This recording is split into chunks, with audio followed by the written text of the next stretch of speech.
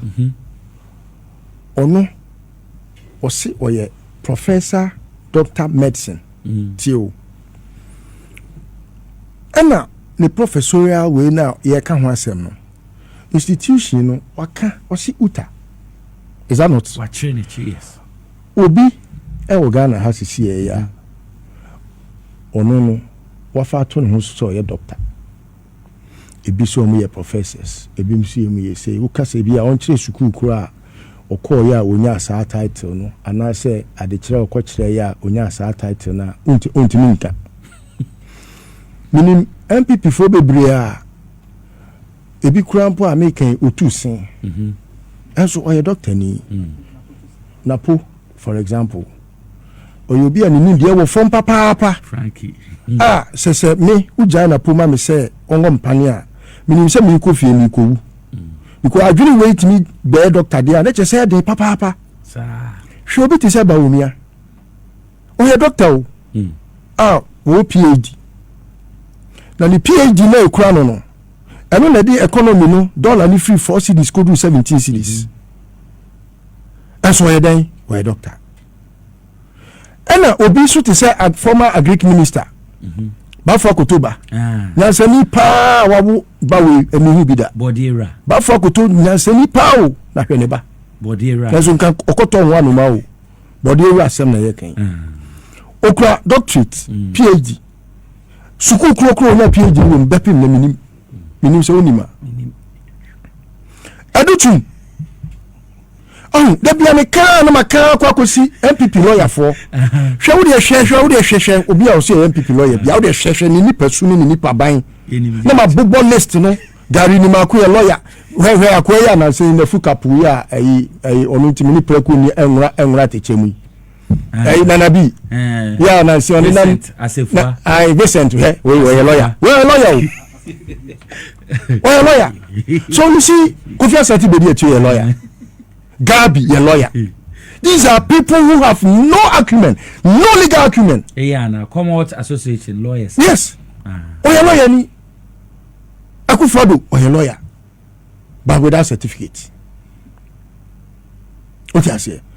You see, when people want to come into some of these arguments, he who comes into equity must come with clean hands.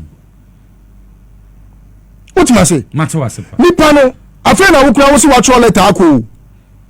But your arguments are that you don't think. Na the word you do my asanke that temu. You don't think. I agree that tinisu nyejuma. Also say you don't think.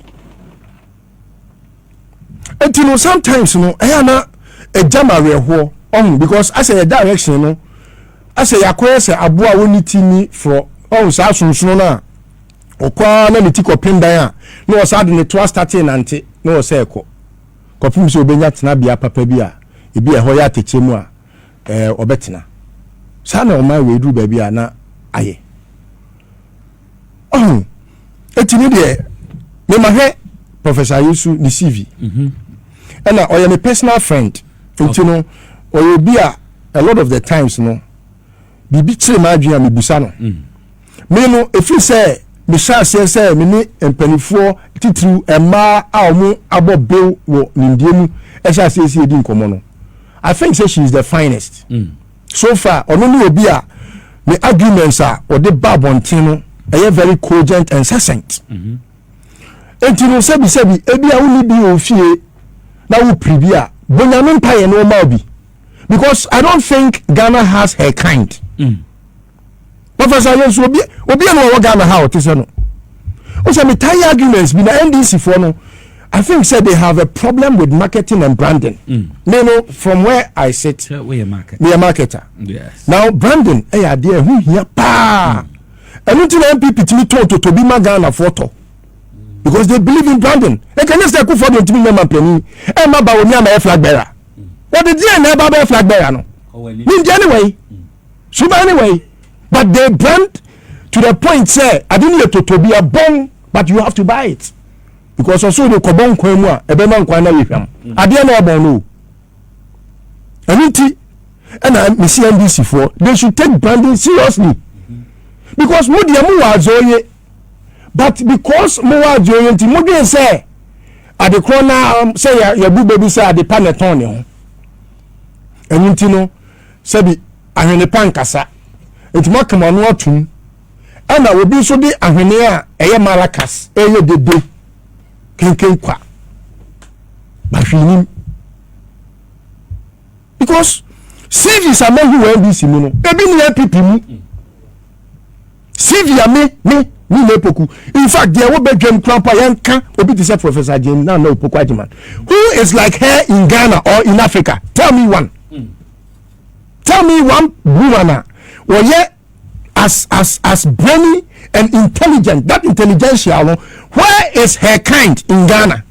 Show me one. Our NPP me. Would you not young fan ko NPP ko Ghana ha when it say Professor Jim Nana Poku Ajiman? Wana ti se tachuchi kata wo Ghana ha no de kire me nipa omo de ne samoku de to awabon no sa papa panin na awabon no omo de MPP for de no na say ni legal arguments bi a wo ye ase akwala afa no be school ti ami ti na mo mani abre ha bien nini chachu nyini chachu onya akwala 15 years at the bar. He was about celebrating it when he had this Asemi 15 years at the bar. Did you see Chachu? Did you see Chachu in his youthful days? In his legal arguments? These are videos that are on YouTube. I don't think I may say Nyanko Poye Maduma, me watu. Because there is none like Chachu in Ghana or even in Africa. It's very difficult to find one. People misconstrue eloquence to mean knowledge. Obi wo wa na nwati. Akufo do patro wiase krata nyina ma na obetimi akenkan ne kama. Reading say so won kan obekan ate ho ono na otimi kasa saa we shall reach control na bomi abusa say pardon. Because or asset the club we intimate. And should be say say na o kan ya ba say say won tiase.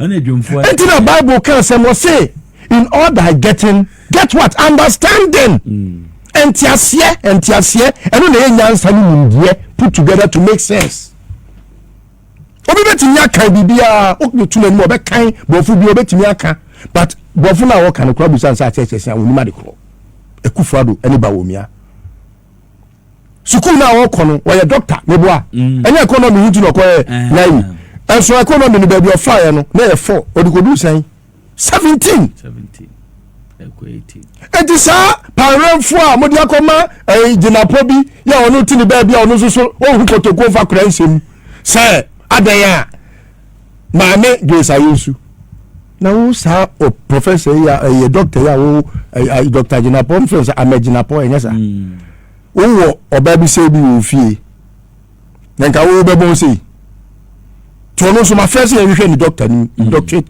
ni PhD ni hwe because me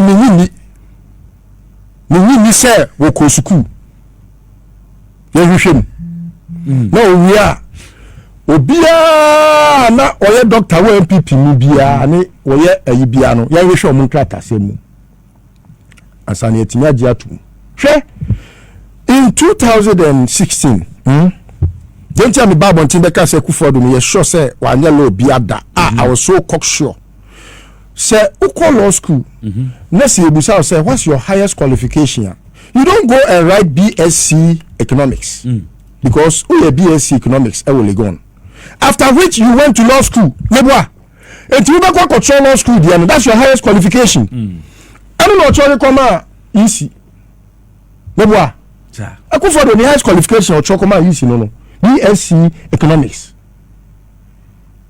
into a law school anyway and this money so brimu no money certificate na se sebi obi de wa yiri ni ho school because kaneno me kabida and I've always asked the NBC to forgive me because sebi akwati says a friend is kwaye udina chira ebomutu na so be ho na wo se bia bia sinisibia sanity time me no na me ni NBC for nya adwen no na me so meto ma yampia pa say ye kan ndie pa say ye hwehwe ndie wo Ghana ha ye nko MPP mu until some me buy or mono and I mean who say hey share what the consider Mahama point is the least you can find is a master's degree the least that is a nipa no school and so crown the okra first degree no and your first class and that's second class upper NPP need cra first degree I will be connect a second class lower or third class or pass only the class wabon worry poto onu wi anu onu be catch us say onima memu chen na nya ni na bibu man enye nyansa na bibu man sanity it is won ni ni nyansa other than putting it together making sense you have not made any sense you 8 years here the buy you haven't made any sense na already na a professor okay on your professor no ene ye den na the word adjunct crowd the word adjunct something that is next to you see professors are sometimes entitled to choose whether to be a part-time or a full-time professor and this will be a one full-time professor biano or adjunct because ultimately choose something over the title it's just a title professor no everything French for the be promotion no who say French teacher biano your friend professor professor na teacher no teacher ni enti wonye teacher ni enti na ye den we nyansa be ni sa ye bu manya ba bia o ma we aduru eneke ye ba ye nka nyoma papa do ma ma ye akwantu a watuo enu adodode a e ba nyansa ni ndia do ma di bu manya na nka betena ni ye keka enen kola e ko school free en kola nya aduani die ene omu na kosua no wadiri ma bie ni nyina nka betena ni ye ka e say argument ye TV so he de ye adaya obi anadwiri ma boto say obi eye teacher ni onye professor into onye professor no eno no e de aduani be si table so I think we should be getting serious as a country. The last argument has to do with the fact that you see let us not allow for people to divert our attention from our core mandate as a people and a government, because NPP need anything to offer this country, and their modus operandi, their stock in trade is to make sure say at every instance they will divert the course of this country. We want to say diversionary because the last week you cry yadi beno. This shouldn't have been a topic for discussion. Yeah, pointing the panana ayewayana. Was I said, be didn't quit the area. My good tea will be now soon. And before I had no mountain, no man, I read the Aquana Junior Botodo. Now, do you to say no? You're from Moonlight. What I say now, more than now, mountain, your man. Oh, because we know, we need the Pacord in the court now. And he can never be an appointee of Jomama. Oh no. You see, that is why my argument say NPP ni bia wo say baby bia mu free ho na mo NDC ni papa obeti my yaduma papa including everywhere, including Ghana airport or your friend say authority. Me jo mama na adwene say oba ne da so te ho. You NDC for bebe wo obeti my yaduma kama. E ho beti. And ni dia no wa NDC ni bie. Mo na mo tra no na mama NPP for na say mo ne nanam so. E de no ye yeah, you told us what you want. You need free war, or be or NPP, you need free war, who bet me in a degree, you never. But in what's left, you never will nip on our NBC, you know what's now. What do you know what's now? Or no Cassa will bet you because only why I didn't crawl that. NPP, you wouldn't can't say more. The Boga Kubisan, the party chairman. Yo, no, not in the area of the Akot Nephew. Or Boga Kubisan say, chairman, say, no, missing me, many saying. And then yes, I know the Begu and Mafia.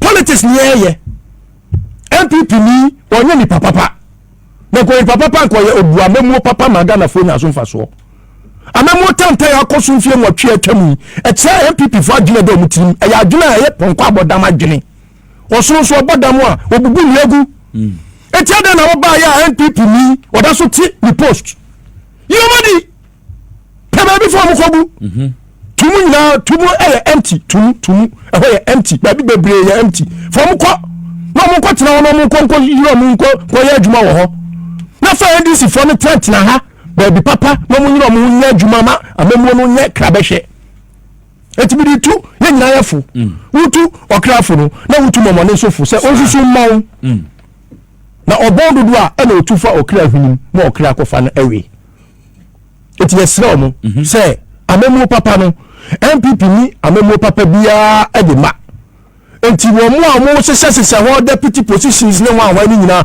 munyi omadi omutimo di omuye wicked people eti mo dini ayemo nwuro na omudi tibi ase omuni anything to offer no adwin say o we dey wo NPP ni papa and ye opposition kura no na wo ye say no ye say sade ni nyina mo twam NDC for so wa zoye no ko fa NDC for na mo fo mu man no bibi bia mo ye bia NPP ni bia wo bia wo bakwa no entete akwa yini frim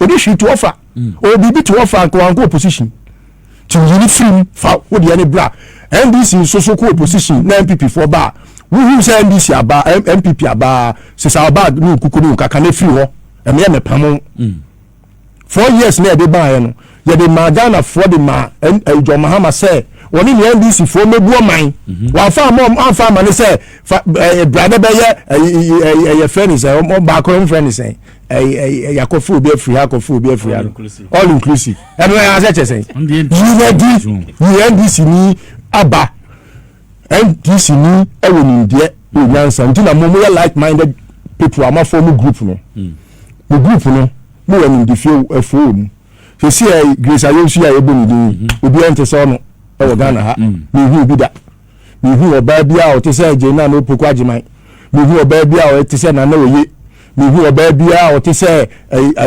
ajare mi ya ba ajare awo trade ministry o hu oba bia o te say no Elizabeth when you be at the in NDC for no Ukrainian some India no di bu omai they are making sense to the Ghanaian we need NPP for now multi positions ni na free ho na mo fa mo ko front on na that so man fa me twa mo process enye ne ebo amo a e ka mo ntimi nye we omadi a mo ko pe en di for na mo bebrebe he be CCV sa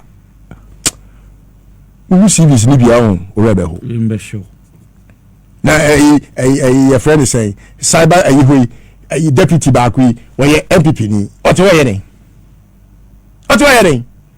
you we do mama gentility na doso you me mo di bone kakra edu ba bia ni papa kwa ntelu wawu o pese owu ntema na you madi mi ankasa wonye onya wo de ba bua o my way na NPP ni onye chen anya da bia na be ye wo se o mi de me pese e be bom di bone na me pese e be ka ma asem me pese e be ka o pese e be ka wa asem a Ghana for to aba no o mu NPP e no mu NDC e no mu to aba ma NDC enti o man to aba ma NPP o mo mpa NPP ani ma hwe the next 4 years no NPP ni bi o ti da bia wo your friend say obi o NPP ni bia no bra ya be demonstration nche e wo se NPP for ni nyadi o ya ma boy for it's your form mine. Unless NDC wants to tell me, say they are not ready and they don't have the expertise and the persons or experts to undertake the duties, then we can conclude, say NDC, so they don't have the men.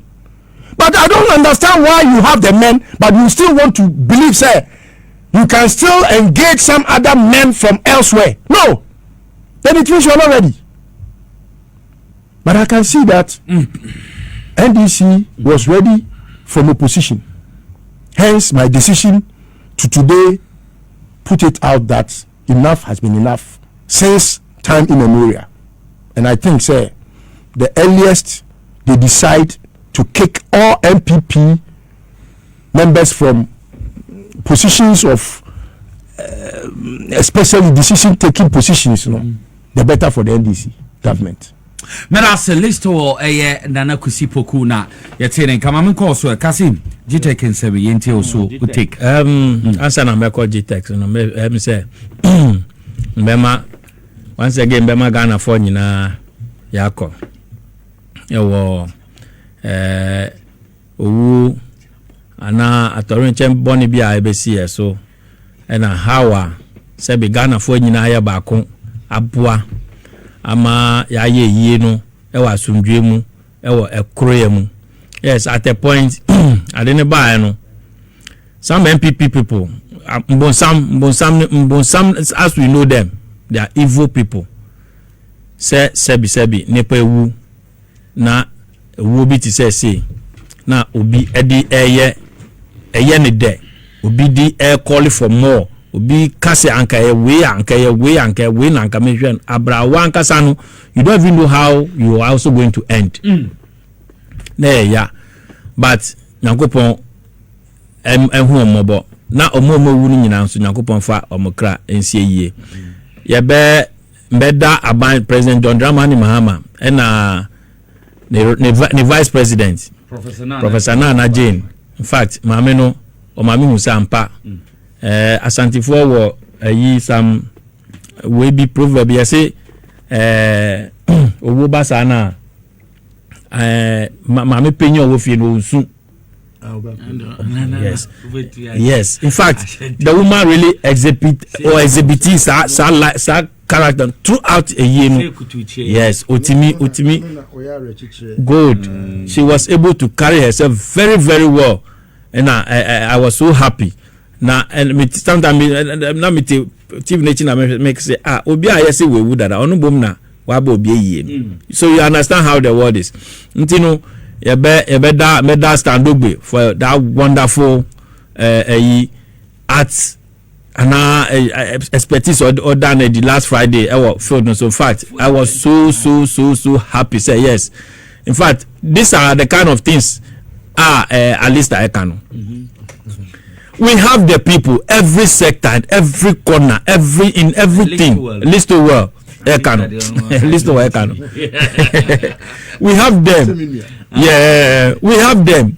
In one NPP4 program, the organization and all those who they compare from opposition base your power. The brain behind is Standogbe. The man is something else. I wish to meet him one of these days. Now, member GTech.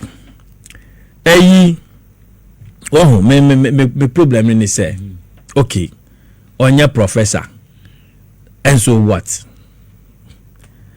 Professor for Bibri, you were Ghana Bibri engineer, you were engineers, you were then, and so acquire and do 3 months. Now, tutu. But we see an association called engineers and associates, and the back say engineer and the best supervisor, look, it's high time we forget this British mindset. And then Americans they don't deal with those things. Say me a professor, me say. They are looking at what you can do. Near every mostly that is by argument, say, because your professor so yeah lawyer so yeah fine. We're here under a particular attorney general. Shanama kuko so website kwa robishin obetima ka tell say we nyansa. So it is not about nepano ne qualification of tabo says in fact there are enough evidence to prove say nkofo be ko school kwa eko to certificate that is why they come out and they cannot do anything. Many who can say there are a lot of schools they are every year people graduate from the schools. Meanwhile, my certificate, is not accredited. These are the kind of things GTech should be looking at. How to make our educational standard push it higher. How to make it, in fact, competitive. Now, professor, we start politics no and like I said, Missina brother kind NPP need here everywhere you keep him. What do you they keeping in say your mind? Therefore, on also far positive mind, but no akita negative mind. If anka u keeping or the person will help you with the expertise and I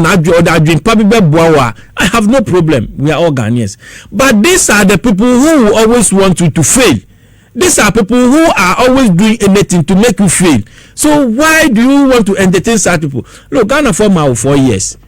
4 years, you can't go and tell Ghanaians that, oh, I couldn't fail because I blended my government with NPP people. No, they have given you the majority in parliament. In fact, Obama absolute power. So what excuse do we have again in 2028? And I know we are not going to fail. If we fail and now we have issues, how are we going to address it? Kick the NPP people or off. Let's focus on our people. We have a common agenda. Push your mind. John Dramani Mahama, you have the people at heart. There is no doubt about it. Madam Professor Jane, you also have the women at heart. There is no doubt about it. But you need competent people. You need people who share the same ideas with you. Now, omono and pushes our agenda. But say you see a big junk for we are ever honum. I'm a more ye no more. These are some of the things. Like I said, this is the time that we should be talking about the fallout from Japan. What you are bringing on board. Maybe Mugabe Eka wa big pushy. His Excellency John Dramani wa boss also. Those are the things we should be talking by now. Say maybe now or Moti Ghana or more expect to say almost they voted for John Mahama because of the big push. They know say yes. But those who voted for him because of the Women Development Bank, they know say it is coming. And we should be telling them by now. Those are the things we should be telling them. But coming to sit here and talk about one so-called professor who is doing politics in wherever he is, picking for NPP for Mugugu on. So Nanabi Mu. You can't tell me Nanabi is a proper lawyer. You can't tell me this guy. Argument. Well, you see. Yes. Proper lawyer. Yes, proper. Graduating as a lawyer. Oh, graduation. Minya. Look, Nanabi or say on yellow. Nanabi. Or your argument. Wako law school. Me pamocho. Wako law school. No doubt about it. Fine, but wako law school. Mesrem. Adia ni kwa se nipa ye ni se. Me ntimi nyina ba bia nka so onye lawyer. Exactly. Okay. Lawyer wa bon. Enu anu no. That's the qualification. Oye lawyer ni. Lawyer ni awa bon. It's okay. Lawyer ni awa bon. They in fact omudosu be brave ya NPP. Now want to look at so Prempeh College. Okay. Look, Okoye. So good. Okoye. Prempeh. Benghazi no Okoye America. Good. When we are no. I'd like to see the West Prempeh College students could be the best somewhere else. Good. It's so, Prempeh College. Oh yes. Do them. So West, but it could be a best. Oh baby. Somewhere. Where? Anyway,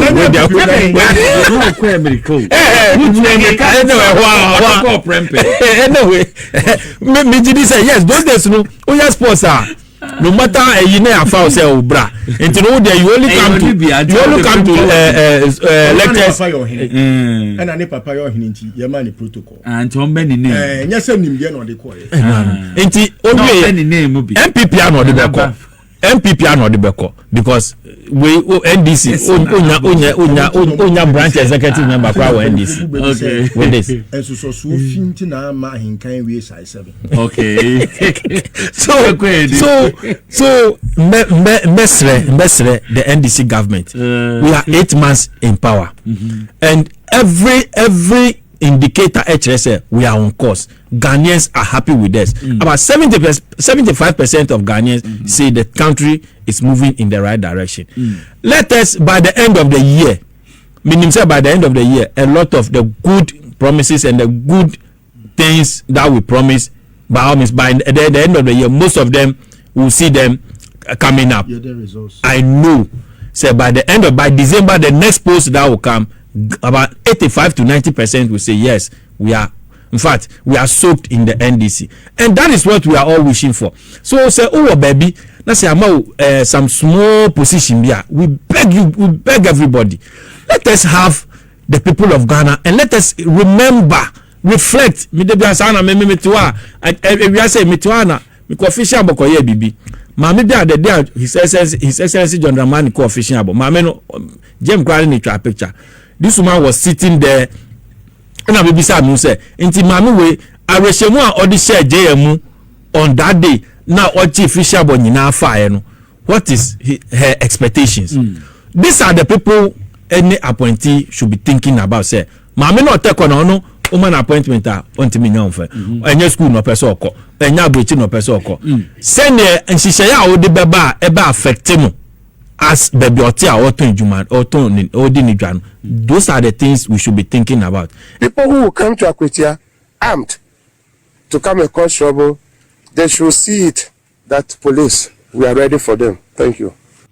Iti IGP Christian Tata Yonu Odona Yatin Kano also Boni Pabone Koko Obowa Wabo Sabi Utirimu Posa Wokoya Basabasaye Wakutia Udru Ghana Police Betro se tuntum no mo nhye no kwa enti wonim na wo ba no bia se wo de basabasaye ba akotia de apofie ba bitina anye sa de awufunu na ede beba fie wo body na ede beba fie a won kakrati asefo ho enyame na meka IGP Christian Tete Yonu na semo de atodwa no enti over to obi bia on pesa asomdwe eba akotia ba elections no na ye yina na ye pasomdwe nti ye mfa asomdwe nkoto aba ne kama na bibia ndedin o ye ibom se krobia mensa wom na Boadu bi so akwane na hwaya no wokwane eku no wa wujejireja.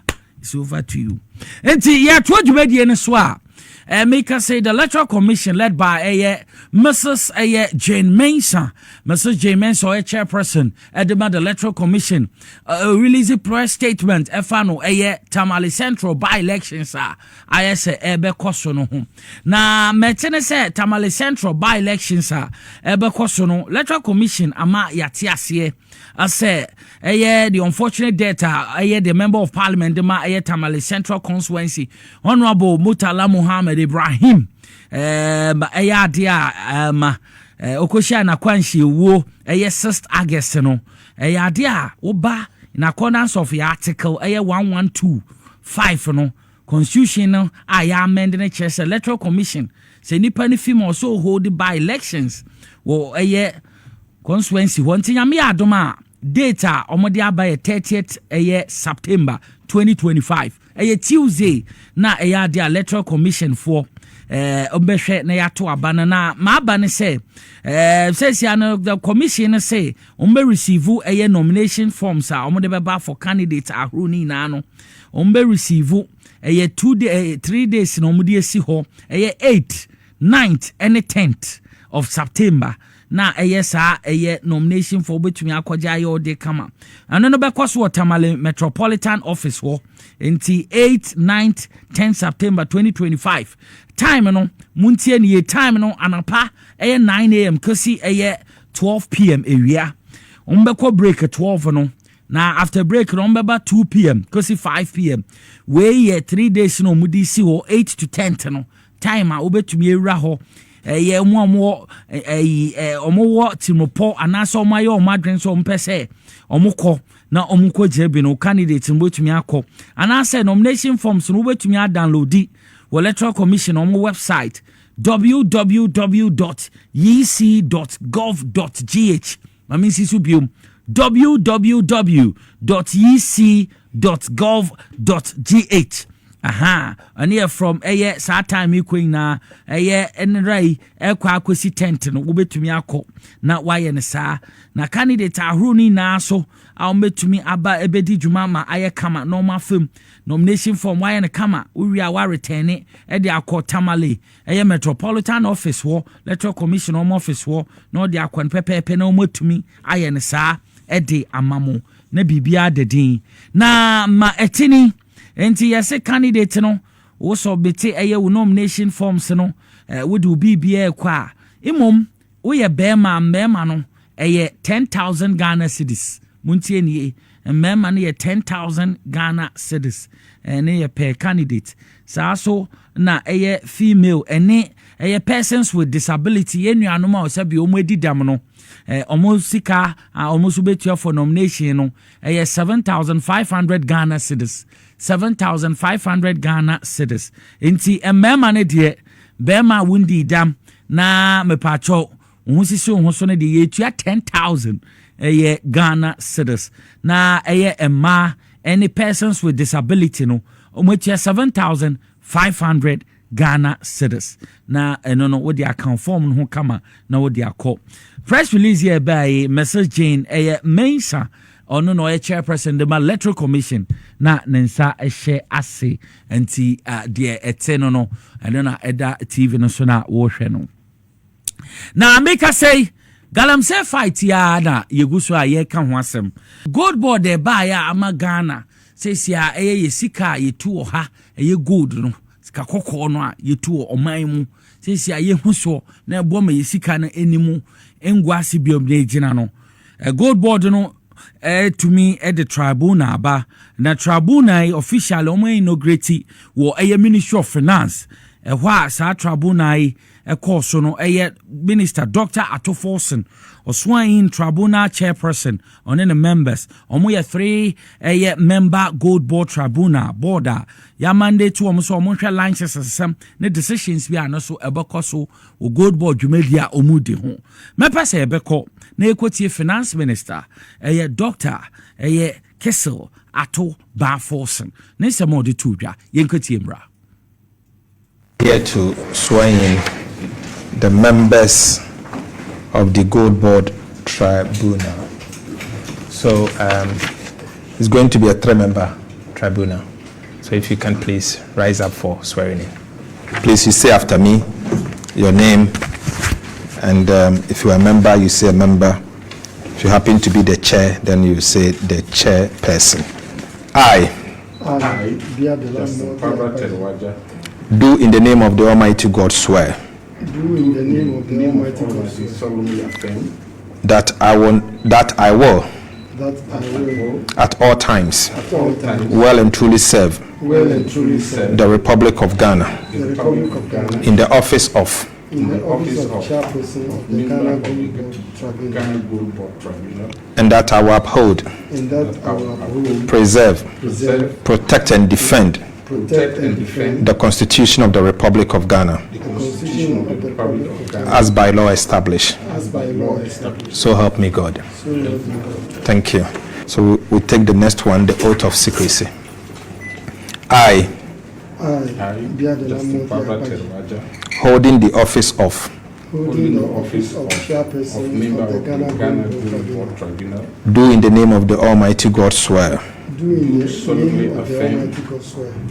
that I will not directly or indirectly communicate or reveal to any person any matter which shall be brought under my consideration or shall come to my knowledge in the discharge of my official duties, except as may be required for the discharge of my official duties, or as may be specially permitted by law. So help me God.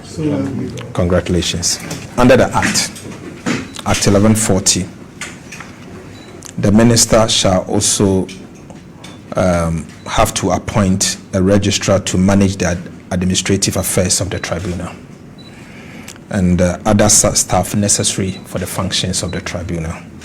Beginning tomorrow, I will take steps to appoint the administrator, the registrar, and enough staff to be able to support the affairs of the tribunal. So I believe that by next week, you should have a full complement of the tribunal to be able to function effectively. Thank you.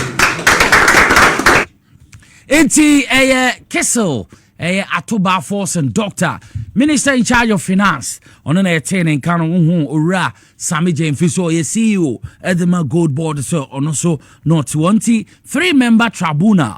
Omona yetumi eyi omono omona ye license and sema ebekoso efan gold board ho dwumedia omoba ebedi eno they try to acquire a press release if the Ministry of Air Roads and Highways abetodwa na Ministry of Roads and Highways the aba unauthorized air billboard at air flower port interchange na ministry no say omo observe concern kwan yankofo the unauthorized billboards omo de airbo air flower port interchange no honi meka ho na ministry no say omo notice recent air press release bia efi air student loan trust fund ho na omo disclaim ownership of billboard ebia ye say omo de abo baby a omo iso use omo logo na we na air ministry no de aba say such air installation violate regulation set by Ghana Standards Authority, advertisement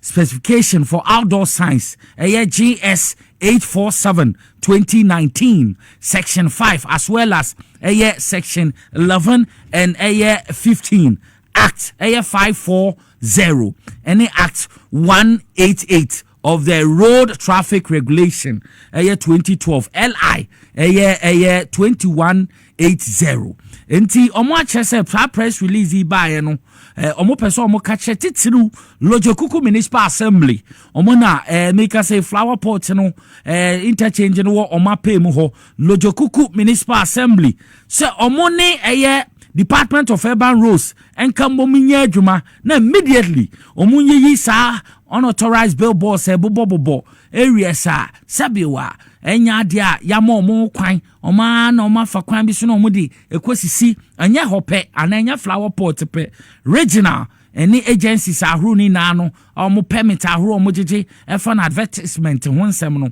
omun take notice na omunye se adwuma no Ghana baby because sadia no ye onam kwem kra runabout pa na omudi bi esi wo unhu anim unhu baby a wo fa enti omonhwe na omuntu hu anamon papa omso omo appeal to Advertising Association of Ghana say omoso nhwe na omo strictly and omo enforce code of conduct regarding to installation of outdoor advertisement structures no omonya ne sa na Ministry of Roads and Highways omoso omo remain committed na omo be ensure say road safety and protecting our roads infrastructure for the benefit of all enti we adia no so efi Ministry of Roads and Highways Momodi Abetudra Ora Nidinshase Nasir Ahmed Yati ono na head of public relations unit wo Ministry of Roads and Highways